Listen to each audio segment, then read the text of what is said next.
Hi everyone, it's Sarah Oblak Spiker here. As a former international athlete and mindset expert and highly driven and achieving woman myself, I am often asked what is so rewarding and successful about working with fellow business owners, entrepreneurs, leaders, experts who themselves might have been former athletes or they also are conscious, highly driven individuals with a vision larger than life. Without thinking too much about it, a couple of things comes to mind immediately.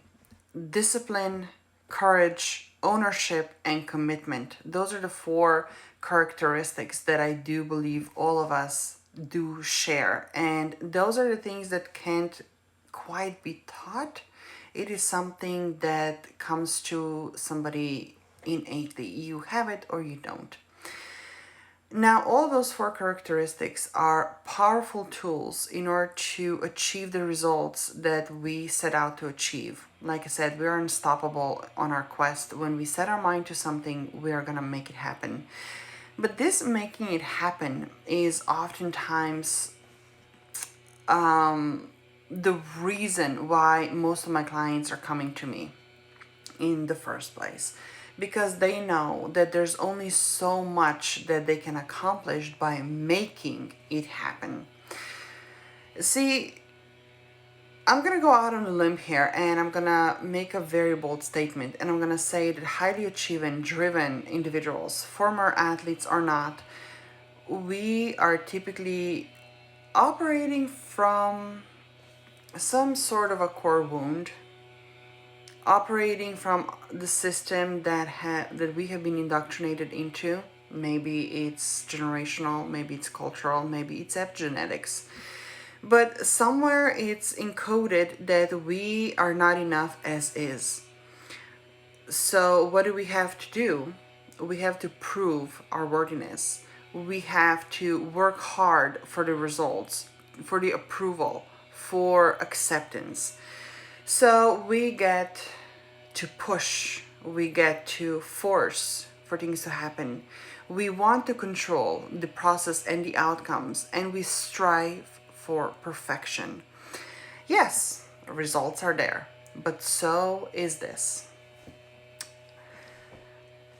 I have been there myself, and the clients who come to me are experiencing it, or they see it on the horizon and they want to avoid crashing. Burnout, resentment, disconnect, and this singular dimension, one dimensionality of who we are, where we operate from, and what kind of life we're creating. Because let's face it, all of us at one point or another have either experienced or known somebody that on a paper from the outside it seemed like the life is perfect, all the zeros are in the bank account, all the awesome cars in the garage, the family photos are all smiles, right? But this is just a facade. Once I have had the privilege and honor and the responsibility also all wrapped in one to have very honest conversations with those individuals. And like I said, it takes one to know one. And there's this emptiness, there's this yearning, and there's this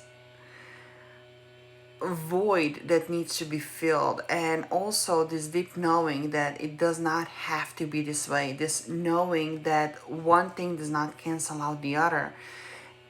No sacrificing, no ifing, no wishing, no hoping, right? So what gives? What's on the other side?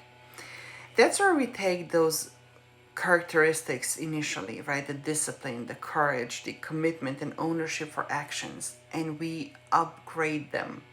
We put them to work in a very different way so that the results we're now creating are not forced, but they become sustainable.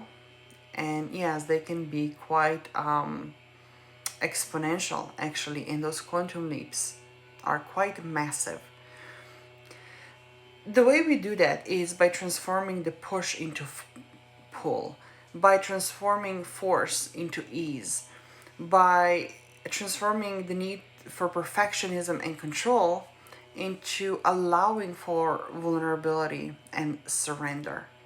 Without further ado, I do invite you to take a look around what is around you. Who are you? How are you interacting with others? What are you creating? How are you creating it? Why are you creating it? What drives you? What motivates you? What is the why of yours?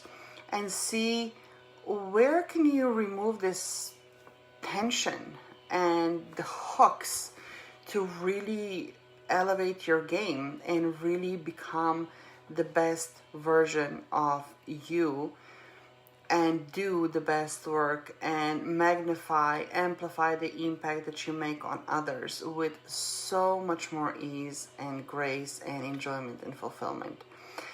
Sending you much love, and if you have questions, if this is something I can help you with, you know where to find me. Let's have a conversation and see how we can make that happen.